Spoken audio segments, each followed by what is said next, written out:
ತಮಿಳುನಾಡಿನ ಖ್ಯಾತೆ ಒಂದು ಕಡೆಯಲ್ಲಿ ಮುಂದುವರೆದಿದ್ದು ಕಾವೇರಿ ನೀರನ್ನು ಈಗ ತಮಿಳುನಾಡಿಗೆ ಬಿಡಬೇಕಂತೆ 15 ದಿನಗಳ ಕಾಲ ಪ್ರತಿನಿತ್ಯ 3500 ಕ್ಯೂಸೆಕ್ನಷ್ಟು ಕಾವೇರಿ ನೀರನ್ನು ತಮಿಳುನಾಡಿಗೆ ಹರಿಸಬೇಕು ಅಂತ CWRC ಅವರು ಅಂದರೆ ಕಾವೇರಿ ನೀರು ನಿಯಂತ್ರಣ ಸಮಿತಿ ಇವರು ಕರ್ನಾಟಕ ಸರ್ಕಾರಕ್ಕೆ ಸೂಚನೆಯನ್ನು ಕೊಟ್ಟಿದ್ದಾರೆ. ಮಳೆ ಬರದಿದ್ರೂ ಕೂಡ ಇವರು ನೀರು ನಿಯಂತ್ರಣವನ್ನು ಮಾಡುವಂಥವ್ರು. ರಾಜ್ಯದಲ್ಲಿ 64% ಮಳೆ ಕೊರತೆ ಇದೆ. 24 ಜಿಲ್ಲೆಗಳಲ್ಲಿ ತೀವ್ರವಾದಂತಹ ಬರ ಆವರಿಸ್ತಾ ಇದೆ. ಜಲಾಶಯಗಳೆಲ್ಲ ಬತ್ತಿ ಹೋಗಿದ್ದಾವೆ. KRS ಡ್ಯಾಮ್ ಖಾಲಿಯಾಗಿದೆ. ಬರದ ಭೀಕರತೆ ಎಷ್ಟಿದೆ ಅನ್ನುವಂಥದ್ದು ಕಣ್ಣಿಗೆ ಕಟ್ಟಿದಂತೆ ಕಾಣಿಸ್ತಾ ಇದೆ, ಕಣ್ಣೆದುರುಗಡೆ ಗೋಚರಿಸ್ತಾ ಇದೆ.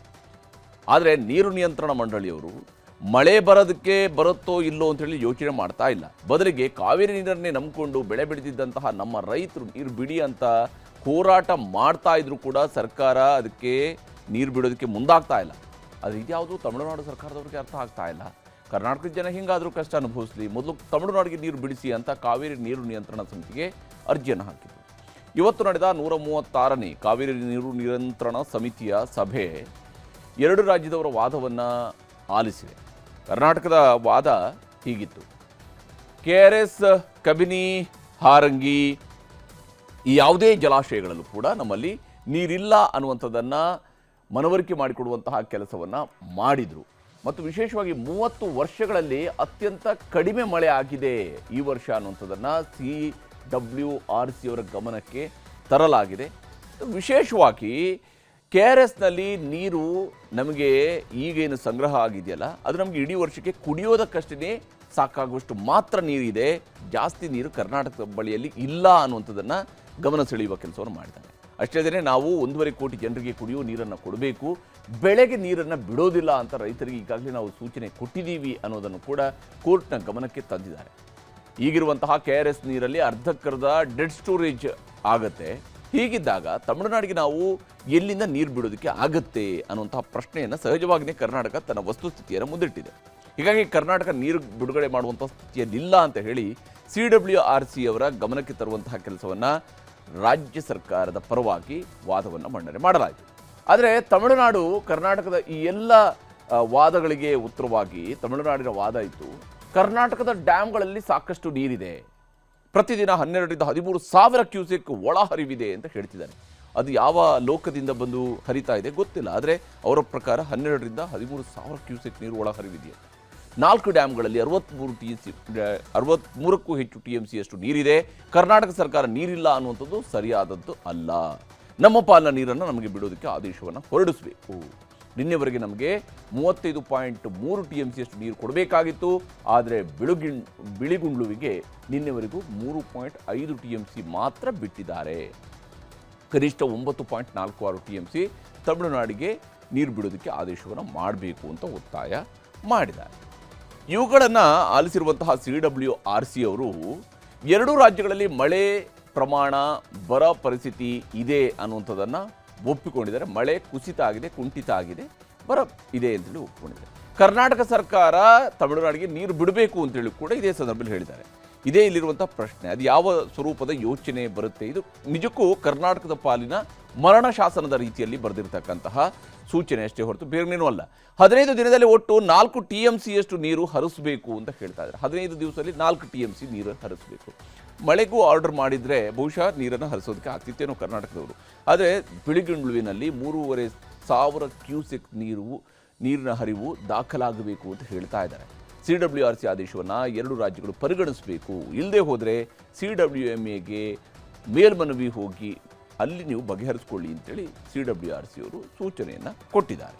ಈಗ ಅಫ್ಕೋರ್ಸ್ ಕರ್ನಾಟಕ ಹೀಗೆ CWRC ಅವರು 2 ಕಡೆ ವಾದವನ್ನು ಕೇಳಿ ನೀರು ಬಿಡಿ ಅಂತ ಆದೇಶವನ್ನು ಮಾಡಿದ ಮೇಲೆ ಈ ಆದೇಶದ ಪ್ರಕಾರವಾಗಿ ನೀರು ಬಿಡ್ತೀವಿ ಅನ್ನುವಂತಹ ಮಾತುಗಳು ಒಂದು ಕಡೆಯಲ್ಲಿ ಸಚಿವ ಯತೀಂದ್ರ ಸಿದ್ದರಾಮಯ್ಯ ಅವರು ಬಂದರೆ ಮೇಲ್ಮನವಿ ಹೋಗ್ತೀವಿ ಅಂತ ಜಲಸಂಪನ್ಮೂಲ ಸಚಿವ ರಾಮಲಿಂಗಾರೆಡ್ಡಿ ಅವರು ಹೇಳಿದ್ದಾರೆ. ಸಚಿವರ ಈ ಗೊಂದಲದ ಹೇಳಿಕೆ ಪ್ರತಿಪಕ್ಷ ನಾಯಕರನ್ನು ಕೆರಳಿಸಿತು.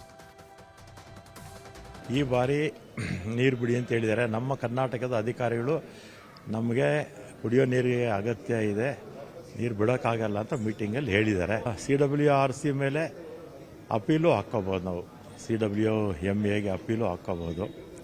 ನಾಳೆ ಅಧಿಕಾರಿಗಳು ಮೀಟಿಂಗ್ ಕರೆದಿದ್ದೀನಿ, ಏನು ಮಾಡಬೇಕು ನಾಳೆ ತೀರ್ಮಾನ ಮಾಡ್ತೀವಿ. ನಮ್ಮ ಆದ್ಯತೆ ಫಸ್ಟ್ ಪ್ರಿಫರೆನ್ಸ್ ಕುಡಿಯೋ ನೀರಿಗೆ.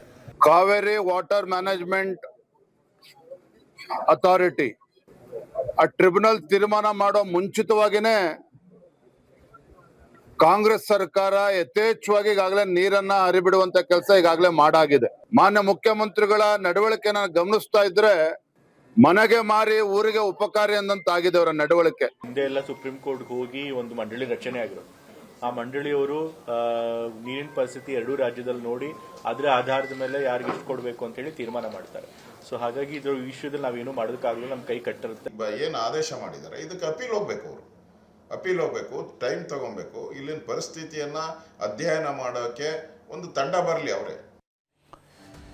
ಕರ್ನಾಟಕ ಸರ್ಕಾರ ನೀರು ಹರಿಸುವ ನಿರ್ಧಾರವನ್ನು ಕೈಬಿಟ್ಟು ಮೇಲ್ಮನವಿಗೆ ಹೋಗಬೇಕು ಅನ್ನುವಂತಹದ್ದು ಪ್ರತಿಪಕ್ಷಗಳು ಕೂಡ ಹೇಳಿದ್ರು. ಅಪ್ಪಿತಪ್ಪಿ ನೀರು ಬಿಟ್ಟರೆ ಕರ್ನಾಟಕವನ್ನೇ ಬಂದ್ ಮಾಡ್ತೀವಿ ಅಂತ ಕನ್ನಡಪರ ಸಂಘಟನೆಗಳು ಕೂಡ ಎಚ್ಚರಿಕೆ ಕೊಟ್ಟಿವೆ.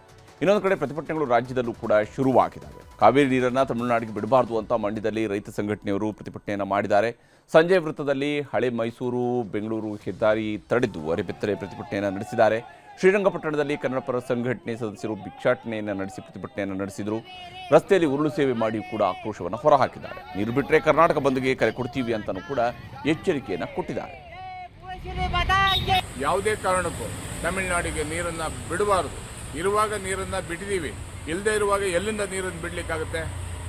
ಏನಾದರೂ ಸರ್ಕಾರ ನೀರು ಬಿಟ್ಟಿದ್ದೇ ಆದರೆ ಎಲ್ಲ ರೈತ ಪರ ಸಂಘಟನೆಗಳು, ದಲಿತ ಪರ ಸಂಘಟನೆಗಳು, ಕನ್ನಡ ಪರ ಸಂಘಟನೆಗಳು ಒಟ್ಟಿಗೆ ಸೇರಿ ವಾಟಾಳ್ ನಾಗರಾಜ್ ಅವರ ನಾಯಕತ್ವದಲ್ಲಿ ಕರ್ನಾಟಕ ಬಂದ್ ಕರೆಯನ್ನು ಕೊಡಬೇಕಾಗತ್ತೆ. ಎಚ್ಚರಿಕೆಯನ್ನು ಕೊಡ್ತಾ ಇದ್ದೀವಿ. ಎಲ್ಲ ಕಾಲದಲ್ಲೂ ಕರ್ನಾಟಕದ ಹಿತವನ್ನ ಬಲಿ ಕೊಟ್ಟು ತಮಿಳುನಾಡಿಗೆ ನೀರು ಬಿಟ್ಟು ತನ್ನ ರಾಜಕಾರಣವನ್ನು ಉಳಿಸ್ಕೊಂಡಿದ್ದಾರೆ.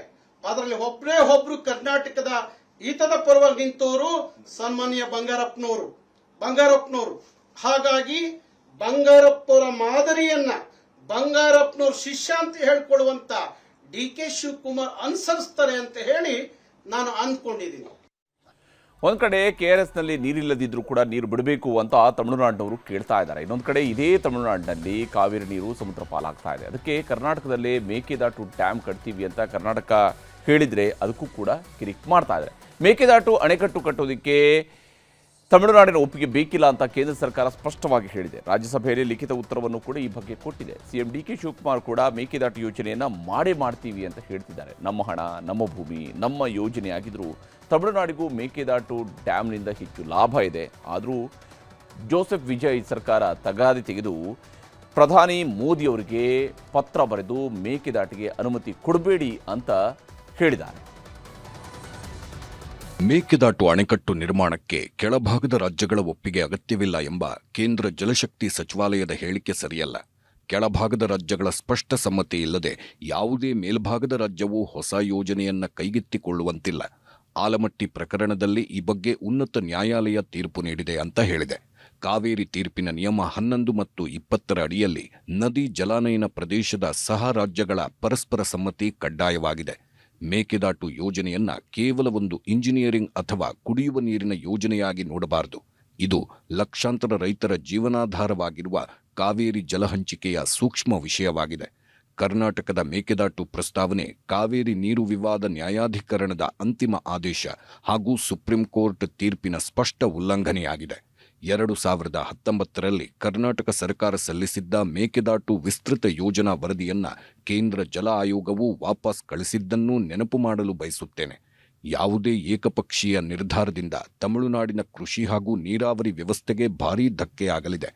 ಕಾವೇರಿ ನ್ಯಾಯಾಧಿಕರಣದ ಆದೇಶ ಹಾಗೂ ಸುಪ್ರೀಂ ಕೋರ್ಟ್ ತೀರ್ಪಿಗೆ ಬದ್ಧವಾಗಿ ಕೆಳಪಾತ್ರದ ರಾಜ್ಯವಾದ ತಮಿಳುನಾಡಿನ ಹಕ್ಕುಗಳನ್ನು ರಕ್ಷಿಸಬೇಕು. ಕರ್ನಾಟಕ ಸಲ್ಲಿಸಿರುವ ಮೇಕೆದಾಟು ಯೋಜನೆಯ DPR ಪ್ರಸ್ತಾವನೆಗೆ ಅನುಮತಿ ನೀಡಬಾರದು.